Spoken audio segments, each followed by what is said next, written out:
नमस्कार दोस्तों, स्वागत है आपका हमारे YouTube चैनल किशन वॉइस पर। आज की कहानी है विक्रम बेताल की कहानी पापी कौन है। बेताल 25 की पहली कहानी।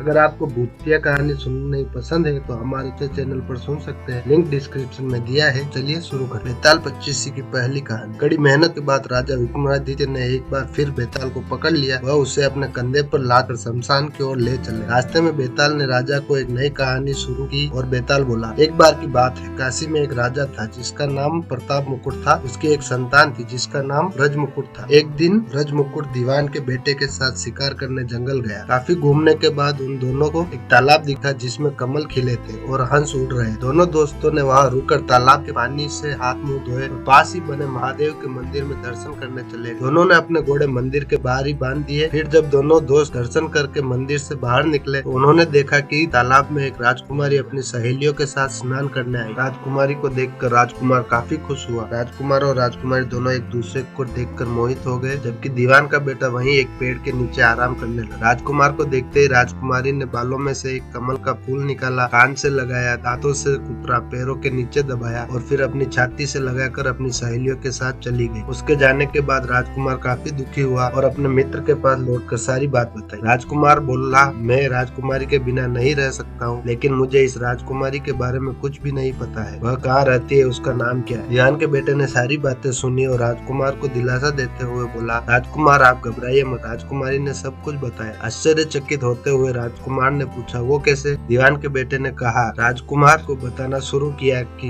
राजकुमारी ने कमल के फूल को बालों से निकालकर कानों से लगाया। यानी राजकुमारी का कहना है कि वह कर्नाटक से है। दांत से फूल को कुतरा मतलब उसके पिता का नाम दंतावट है। फूल को पांव से दबाने का मतलब था कि राजकुमारी का नाम पद्मावती है और फूल को सीने से लगाने का मतलब था कि अब आप उनके हृदय में बस चुके हैं। यह सुनते ही राजकुमार बहुत ज्यादा खुश हो गया। खुश होते हुए राजकुमार ने दीवान के बेटे से कहा कि मुझे कर्नाटक जाना है, मुझे वहाँ ले चलो। दोनों दोस्त कई दिनों तक घूमते फिरते कर्नाटक पहुँचे। जब वो दोनों राजमहल के निकट पहुँचे तो उन्हें एक चरखा चलाती बुजुर्ग महिला दिखी। महिला को देखते ही दोनों घोड़े से उतरे और उसके पास जाकर कहा, भाई हम दोनों व्यापारी हैं, हम बहुत दूर से आए हैं, हमारा सामान अभी तक आया नहीं है, कुछ दिनों में हमारा सामान भी पहुंच जाएगा, हम दोनों को बस रहने के लिए थोड़ी सी जगह चाहिए। उनकी बातें सुनकर बुजुर्ग महिला की ममता जाग उठी। उसने कहा, बेटा इसे अपना ही घर समझ, जब तक मन करे यहाँ रह सकते हो। इसके बाद दोनों उसके घर लगे। इसी बीच दीवान के बेटे ने उस महिला से पूछा, आप क्या काम करती है माई, आपको यहाँ कौन कौन रहता है, आप कैसे अपना गुजर बसर करती है। इन सारे सवालों का जवाब धीरे धीरे उस महिला ने देना शुरू किया। उसने कहा, मेरा एक पुत्र है जो राजा के यहाँ नौकरी करता है। मैं राजा की पुत्री पद्मावती की दासी थी, बुढ़ी हो गई हूँ इसलिए घर में ही रहती हूँ। महाराज खाने को दे देते हैं और पूरे दिन में एक बार राजकुमारी से मिलने चली जाती। इतना सुनते ही राजकुमार ने बुढ़ी औरत को कुछ धन दिया और राजकुमारी तक संदेशा पहुँचाने को कहा। राजकुमार ने उस बुढ़ी महिला को कहा, भाई कल तुम जब राजकुमारी के पास जाओ तो उनसे कहना कि जेठ शुक्ल पंचमी को तुम्हें नदी के पास जो राजकुमार मिला था वो तुम्हारे राज्य में आ गया है। अगले दिन वो बुढ़ी औरत राजकुमार का संदेश लेकर राजकुमारी के पास गई। उस महिला की बातें सुनते ही राजकुमारी गुस्सा हो गई। उन्होंने हाथों में चंदन लगाकर उस महिला के गाल पर टपचा मारते हुए कहा, मेरे घर से निकल जाओ। बुढ़ी औरत ने घर लौटकर राजकुमार को सारी बात बताई। महिला की बातें सुनकर राजकुमार चौंक गया। फिर राजकुमार के मित्र ने राजकुमार को धैर्य बंधाते हुए कहा, राजकुमार आप चिंतित न हो, राजकुमारी की बातों को समझने की कोशिश करें। ध्यान दे कि राजकुमारी ने उंगलियों को सफेद चंदन में डुबोकर गाल पर मारा है। इसका मतलब अभी कुछ दिन चांदनी के हैं। उनके खत्म होने के बाद अंधेरी रात में कुछ दिनों बाद बुढ़ी महिला फिर राजकुमारी के पास संदेशा लेकर पहुंची। इस बार राजकुमारी ने केस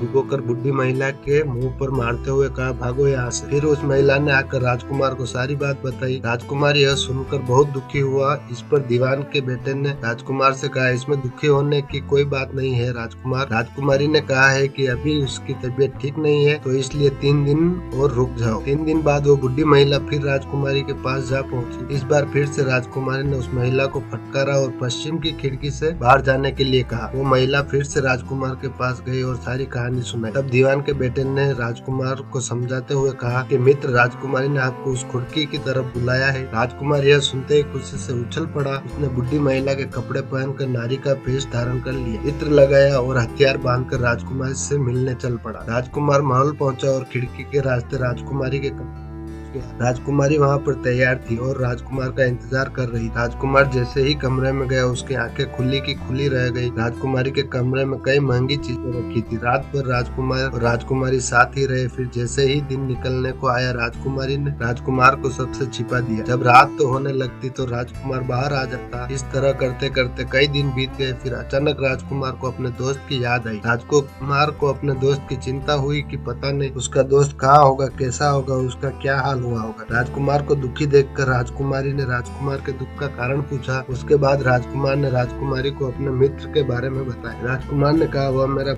अच्छा और चतुर दोस्त है, उसी के वजह से मैं तुमसे मिल पाया हूँ। यह सुनने के बाद राजकुमारी ने राजकुमार को कहा, मैं तुम्हारे दोस्त के लिए स्वादिष्ट भोजन बनवाती हूँ, तुम उसे भोजन कराकर और उसे समझाकर वापस आ जाना। फिर राजकुमार खाना लेकर अपने दोस्त के पास पहुँचा। दोनों मित्र लगभग कई महीनों से नहीं मिले थे। मिलने के बाद राजकुमार ने अपने मित्र को सारी बात बताई। राजकुमार ने कहा, मैंने राजकुमारी को तुम्हारे चतुराई के बारे में बताया। राजकुमारी ने तुम्हारे लिए भोजन भिजवाया। यह सुनकर दीवान का बेटा सोच में पड़ गया। उसने राजकुमार से कहा कि यह तुमने ठीक नहीं किया। राजकुमारी समझ गई कि जब तक मैं तुम्हारे साथ हूँ तब तक वह आपको अपने वश में नहीं रख सकेगी, इसलिए उन्होंने इस खाने में जहर डालकर भेजा है। यह कहते ही दीवान के बेटे ने उस खाने से एक लड्डू लेकर सामने बैठे कुत्ते को दे दिया। लड्डू खाते ही कुत्ते की मृत्यु हो गई। यह देखते ही राजकुमार को बहुत बुरा लगा। उसने कहा कि ऐसी औरत से भगवान रक्षा, अब मैं उस राजकुमारी के पास नहीं जाऊंगा। दीवान के बेटे ने राजकुमार से कहा, नहीं, अब कुछ ऐसी तरकीब निकालनी चाहिए जिससे कि हम साथ में अपने घर ले जा सके। आज रात तुम वहाँ जाओ और जब राजकुमारी सो रही हो तब उसकी बाई जांघ पर त्रिशूल का निशान बना देना, फिर उसके गहने लेकर आ जाना। राजकुमार ने अपनी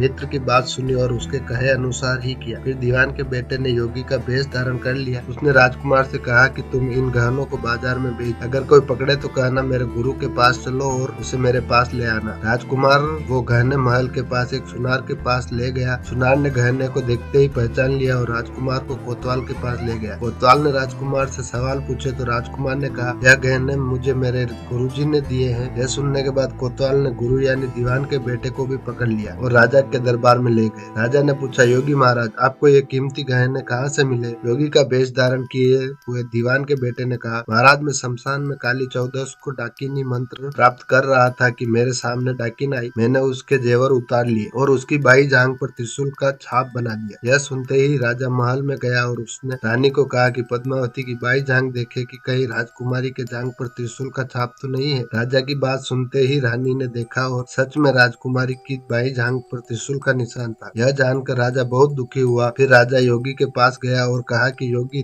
बताओ, धर्म शास्त्र में बुरी औरत के लिए क्या सजा है? योगी ने उत्तर दिया, ब्राह्मण, राजा, गौ, औरत और पुरुष, आप और अपने राज्य में रहने वाले किसी से भी कोई बुरा काम हो जाए तो उसे राज्य से बाहर निकाल देना चाहिए। यह सुनते ही राजा ने पद्मावती को जंगल भेज दिया। वहाँ राजकुमार और दीवान का बेटा मौके के इंतजार में बैठे थे। राजकुमारी को अकेला पाकर दोनों उसे अपने नगर ले आए और खुशी खुशी रहने लगे। कहानी खत्म हुई और हर बार की तरह एक बार फिर बेताल ने विक्रम से पूछा, तो राजन बताओ, इस कहानी में पापी कौन? जल्दी बताओ राजन, वरना तुम्हारे सिर के टुकड़े टुकड़े कर। विक्रम ने उत्तर देते हुए कहा, पापी राजा था, क्योंकि दीवान के पुत्र ने अपने मालिक का काम किया। कोतवाल ने राजा का कहना सुना और राजकुमार ने अपनी इच्छा पूरी, लेकिन इस कहानी में राजा पापी था। उसने बिना सोचे विचारे राजकुमारी को राज्य से बाहर निकाल दिया। विक्रम के इतना कहते ही बेताल फिर उड़कर पेड़ पर जा लटका। कहानी से सीख, हमेशा बुद्धि का इस्तेमाल करके ही फैसला लेना चाहिए, वरना कोई भी भ्रमित करके कुछ भी करवा सकता। अगर कहानी अच्छी लगी हो तो वीडियो को लाइक करें, चैनल को सब्सक्राइब करें। चलिए मिलते हैं अगले वीडियो।